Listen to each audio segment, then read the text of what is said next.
जय हिंद फ्रेंड्स। आप लोग कैसे हैं? चलिए आज बात करते हैं इंग्लिश लैंग्वेज सीखने के लिए। इंग्लिश लैंग्वेज सीखने के लिए आपको ग्रामर के कुछ रूल्स और कुछ वर्ड्स ऐसे हैं जिनकी क्लैरिटी होना अत्यंत आवश्यक है। अगर उनका कितने तरीके से यूज होता है और उनके डिफरेंट यूजेस और उनका सही मीनिंग जब वो जानेंगे तो आप सेंटेंसेस में ऐसे वर्ड्स को बहुत अच्छी तरह से यूज करना सीख पाएंगे। इसी सीरीज में इंग्लिश लर्निंग सेशन आपका है, इंग्लिश स्पीकिंग कोर्स है। उसमें मैं आपको बताना चाह रहा हूं कि मे एंड माइट के डिफरेंट यूजेस क्या क्या हो सकते हैं। मे कहाँ प्रयोग होता है और माइट कहाँ प्रयोग हो सकता है, और एक ही वर्ड के अनेक यूज हो सकते हैं सिचुएशन के हिसाब से। जो एक जैसे हिंदी में होता है ऐसे इंग्लिश में ही एक वर्ड के अनेकों यूज हो सकते हैं। विभिन्न परिस्थितियों में, विभिन्न सर्कमस्टांसेस में वर्ड को अलग अलग तरीके से यूज किया जा सकता है।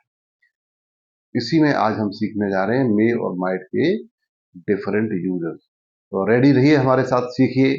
आप चाहें तो नोटबुक में नोट कर लीजिए, जिससे आपके फ्यूचर में भी काम आएगा। चलिए स्टार्ट करें। मे मे का यूज सबसे पहले सीखेंगे। मे का यूज होता है नंबर 1, अनुमति या आज्ञा, परमिशन। तो जहां पर बात आती है परमिशन की, वहां हम मे का यूज कर सकते हैं। या तो परमिशन देना हो या परमिशन मांगना हो, दोनों। एग्जाम्पल मैं आपको दे रहा हूं। इसका एग्जाम्पल देखिए, ठीक है। परमिशन अगर ली जा रही है, may I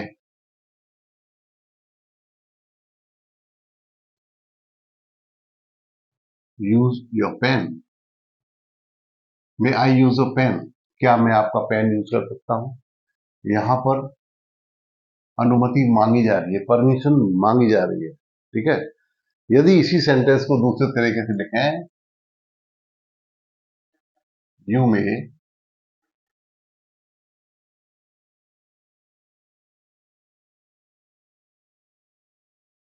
attend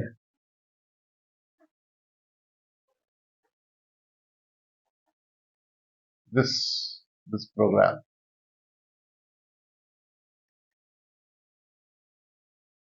you may attend this programme, आप इस प्रोग्राम को अटेंड कर सकते हैं। तो यहाँ अनुमति मिल गई, यानी अनुमति दे दी, इनको अनुमति दी गई है, परमिशन दी गई है। यहाँ परमिशन को मांगा गया है मे शुरू में। अगर बिगिनिंग में मे आता है, इसका मतलब है कि अनुमति मांगी जा रही है, परमिशन सीख किया जा रहा है, ठीक है। अनुमति हम मांग रहे हैं, we are seeking the permission. और सब्जेक्ट के बाद अगर आता है वो कि उसमें एज ए ऑक्सिलरी वर्ब, तो वहां इसका मतलब है कि आपको परमिशन है, आपको परमिशन दी जा रही है, ठीक है। तो मे अगर सेंटेंस के शुरू में आता है तो परमिशन मांगी जा रही है, और सेंटेंस के अगर बीच में आता है तो इसका मतलब आपको परमिशन दी जा रही है या नहीं दी जा रही है, दोनों, ठीक है। अब देखिए नेक्स्ट है पॉसिबिलिटी। पॉसिबिलिटी जहां कोई संभावना होती है, संभावना, संभावना किसी चीज की है, वहां पर भी हम मे का प्रयोग कर सकते हैं, ठीक है। जैसे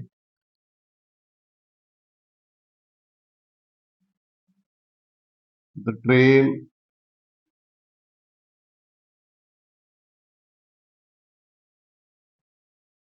में बी लेट लेट टुडे, आज ट्रेन लेट हो सकती है। यहां मे का यूज हुआ है संभावना के लिए, दिस इज पॉसिबिलिटी, ठीक है। द ट्रेन में बी लेट टुडे, आज ट्रेन लेट हो सकती है। इट मे रेन टुडे, आज बारिश हो सकती है। तो जहां जहां संभावना है, अनसर्टेनिटी, अनसर्टेनिटी में जहां पर निश्चित नहीं है कि ऐसा होगा, यहां ज्यादा संभावना है अनसर्टेनिटी ना के बराबर होगा, ठीक है। तो यहां हो सकता है कि उसमें अनिश्चितता वाली बात हो, जैसे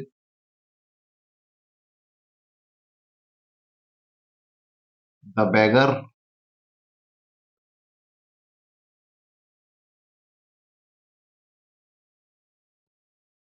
मे गेट आर्म्स। आर्म्स होता है यहां भीख,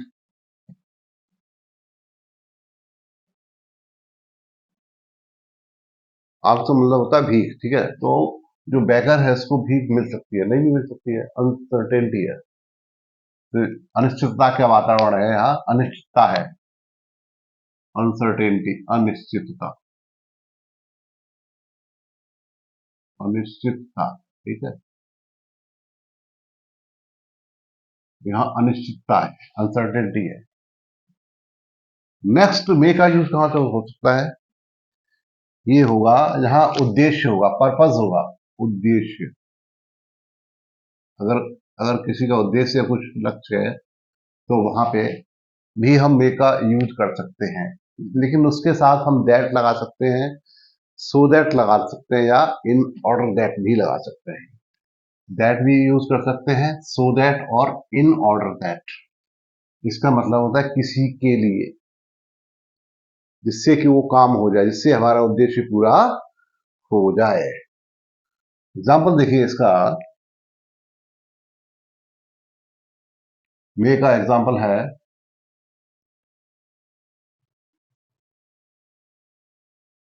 I am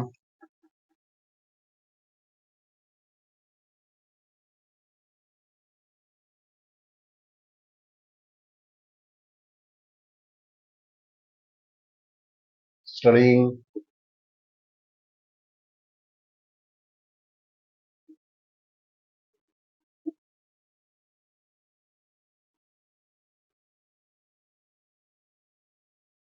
day and night,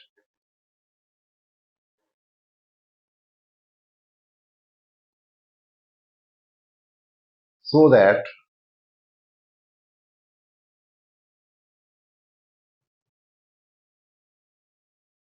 आई मे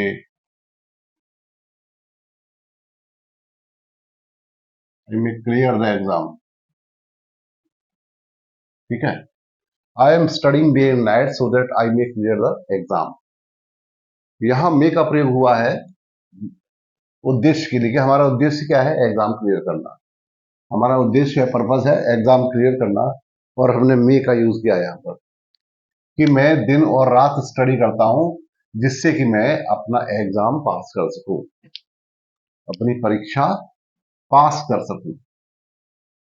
और भी हम एग्जाम्पल इसके दे सकते हैं।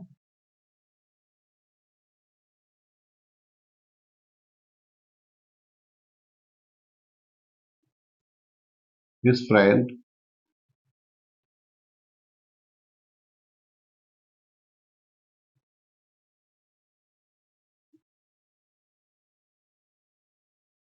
took him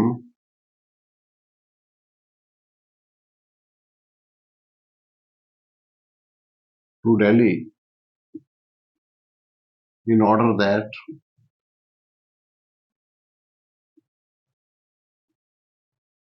he might, he may।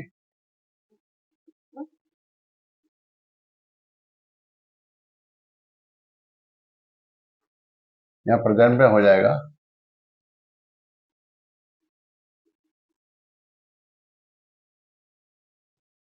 his friend is going to Delhi, his friend is going to Delhi in order that he may get a job, ठीक है। his friend is going to Delhi in order that he may get a job। यहाँ उद्देश्य पूरा हो रहा है, in order that, देखो एक साथ लिखा हुआ है, इसका मतलब ये हमारा उद्देश्य है, पर्पज है कि जॉब लेना, दिल्ली में जॉब पाना। तो इसलिए उसका फ्रेंड दिल्ली गया है, इसलिए कि उसको जॉब मिल जाए। तो मे के इतने सारे प्रयोग आपने सीखे। सबसे फर्स्ट इसमें आता है परमिशन, दूसरा संभावना है, पॉसिबिलिटी, तीसरा अनसर्टेनिटी, और चौथा उद्देश्य या पर्पस। ठीक है, तो अब इसके बाद हम माइट लेते हैं। माइट का प्रयोग कैसे करना है? माइट में एक तो पास्ट फॉर्म होती है, जो इनडायरेक्ट स्पीच होते हैं, उसमें जो पास्ट फॉर्म होती है वहां हम यूज कर सकते हैं, या कोई रिक्वेस्ट है, पोलाइट रिक्वेस्ट है, या अनुमति मांगते हैं, परमिशन है, या सपोजिशन, यानी जिस चीज को हम मान सकते हैं कि ऐसा हो सकता है, वहां पर इसका प्रयोग हो सकता है। देखिए वो कैसे, जैसे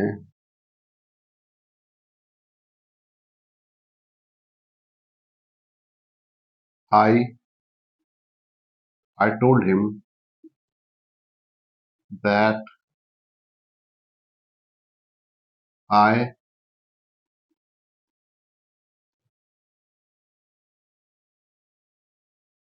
might go to Agra. I told him that I might go to Agra. मैंने उसको बताया कि मैं आगरा जा सकता हूँ। तो डायरेक्ट आ गया। इनडायरेक्ट सेंटेंस में अगर ये पास्ट टेंस में हमने मे का यूज किया है तो माइट यहाँ हो गया। आगे समझ में? तो इनडायरेक्ट स्पीच में हमने माइट का प्रयोग किया है in the past form. Next है पोलाइट रिक्वेस्ट या परमिशन। इसमें भी या तो रिक्वेस्ट मांगी जा सकती है, या हम इसमें परमिशन दे सकते हैं, अनुमति दे सकते हैं।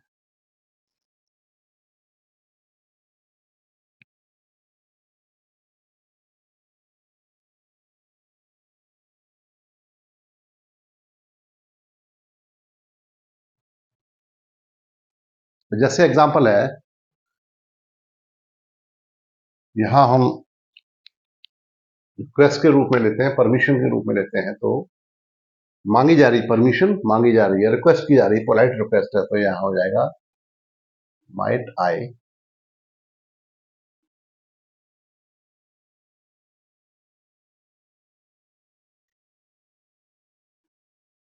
आई कम विद यू,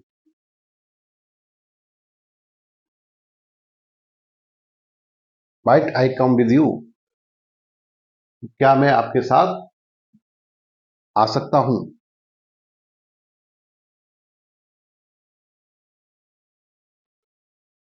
नेक्स्ट है परमिशन। यहां अनुमति मांगी जा रही है, तो यहां ऐसे हो सकता है,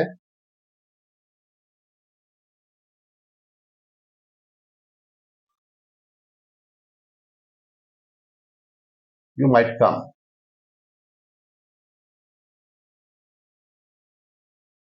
विद मी,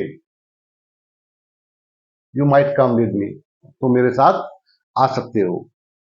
तो इसके दो प्रयोग हैं, एक तो हो गया पोलाइट रिक्वेस्ट, और दूसरा हो गया पोलाइट, यानी अनुमति दी जा रही है, परमिशन। रिक्वेस्ट और परमिशन दोनों के लिए इसको हमने यूज किया हुआ है, इसको नोट कर लें।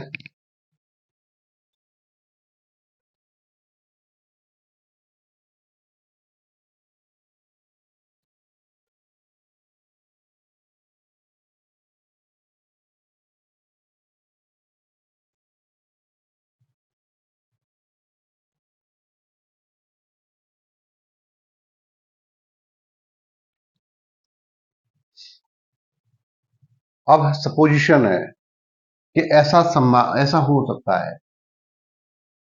देखिए ऐसे, if you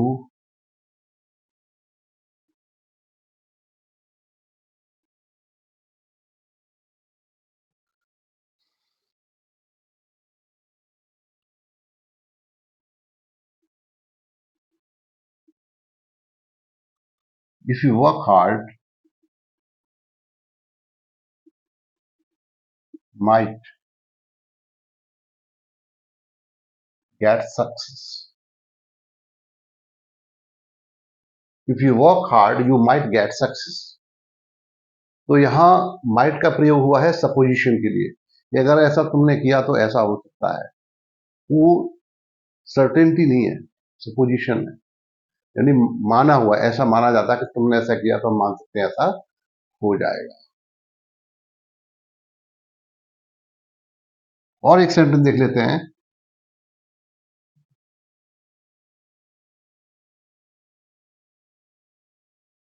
if he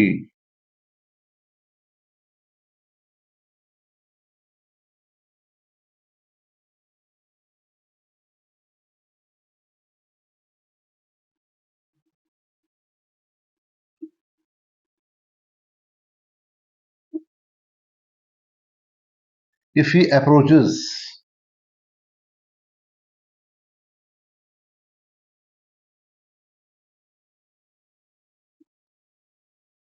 to her, she might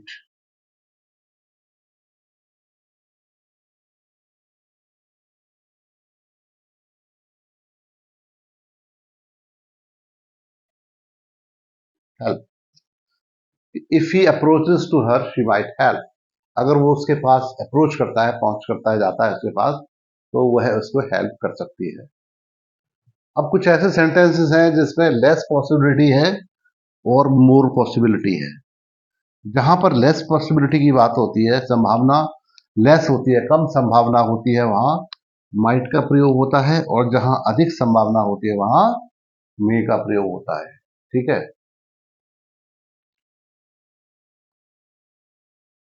अब लेस लेस पॉसिबिलिटी है, जैसे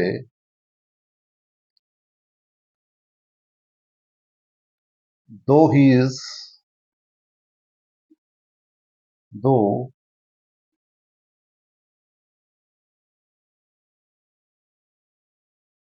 Hemant is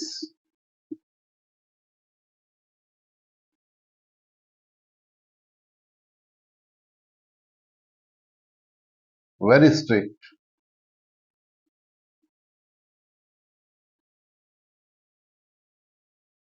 he might help. Hemant strict तो है, लेकिन ही माइट हेल्प यू। संभावना है कि वो हेल्प कर दे, लेकिन संभावना कम है। दो Hemant is very strict, he might help you. यहां संभावना है वो वेरी लेस है, तो इसलिए हमने यहां माइट का प्रयोग किया है। और देखिए सेंटेंस,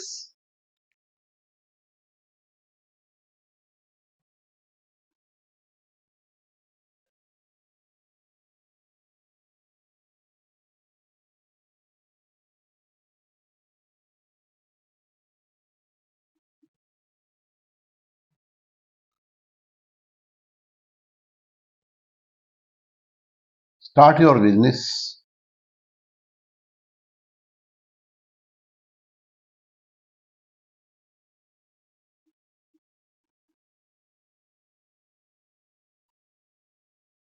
यू माइट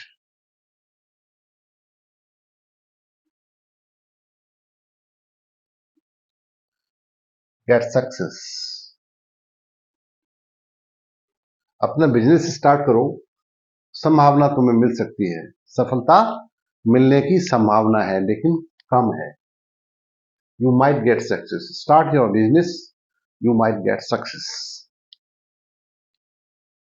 अब यहां दूसरा जो सेंटेंस है उसमें अधिक संभावना है, मोर पॉसिबिलिटी। मोर पॉसिबिलिटी वाले सेंटेंसेस में मे का प्रयोग होता है। आइए सीखते हैं मे का प्रयोग कैसे होगा।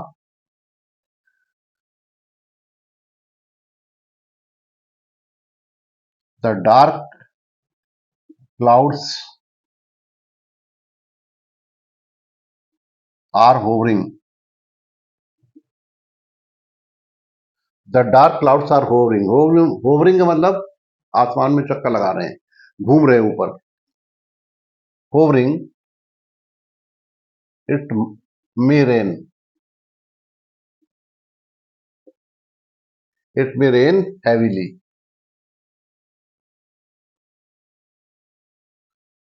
ज्यादा वर्षा हो सकती है, मूसलाधार बारिश हो सकती है, बहुत तेज बारिश हो सकती है। Dark clouds are hovering, it may rain heavily. ठीक है। और देखिए,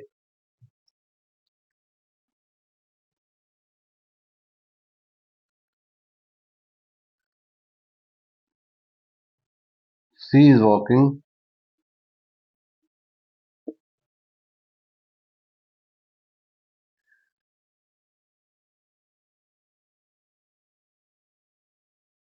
very hard.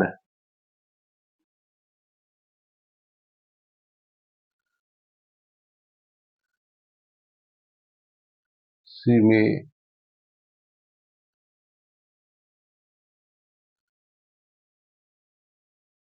be selected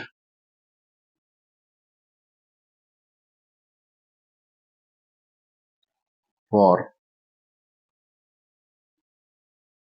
UPSC this time. She is working very hard. She may be selected for UPSC this time. तो यहाँ पर मे का प्रयोग हुआ है, यानी संभावना ज्यादा है. There is more and more possibility for her selection for the examination. So such sentences using the words may and might are very important, and you have learned a lot of things out of this. And now in the next session, अगले session में आपको कुछ और अच्छे rules आपको बताए जाएंगे, जिससे कि आपके समझ में इंग्लिश की बारीकियां हैं, जो इंग्लिश ग्रामर के टिप्स, इंपॉर्टेंट टिप्स हैं, वो भी आपकी समझ में आएंगे.